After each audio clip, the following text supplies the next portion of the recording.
Ladies and gentlemen, this is the 74th Miss Universe competition.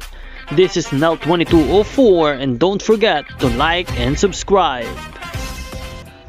Magandang araw Pilipinas and good day pageant lovers. Ngayon ay pag-uusapan natin ang bagong photoshoot ng reigning Miss Grand International 2024 to 2025, CJ Opiaza. Isang photoshoot na hindi lamang nagpapakita ng kanyang ganda at karisma, kundi higit sa lahat ay nagsisilbing inspirasyon sa mga kandidata ng Miss Grand International at sa susunod na magwawagi ng corona. Kamakailan lamang ay inilabas ang napakaganda at makapangyarihang photoshoot ni CJ na dito ay muli niyang pinatunayan kung bakit siya ang tinanghal na reyna. Hindi lamang sa panlabas na anyo, kundi sa kanyang matatag na presensya at malalim na kwento ng pagsusumikap. Bago makamtan ni CJ ang corona ay dumaan siya sa maraming pagsubok.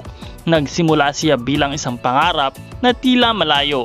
Ngunit dahil sa kanyang determinasyon, sakripisyo at dedikasyon ay narating niya ang tagumpay. Ang kanyang karanasan ay nagbibigay inspirasyon hindi lamang sa mga beauty queens, pati na rin sa lahat ng mga kabataang nangangarap.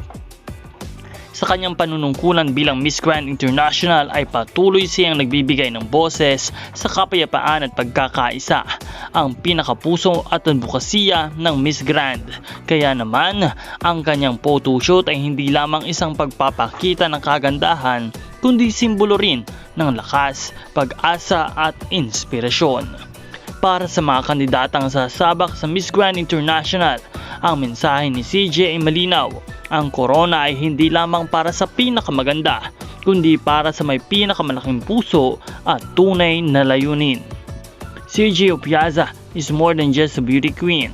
She is a living proof na ang sipag, tiyaga at pananalig sa sarili ang magdadala sa iyo sa rurok ng tagumpay.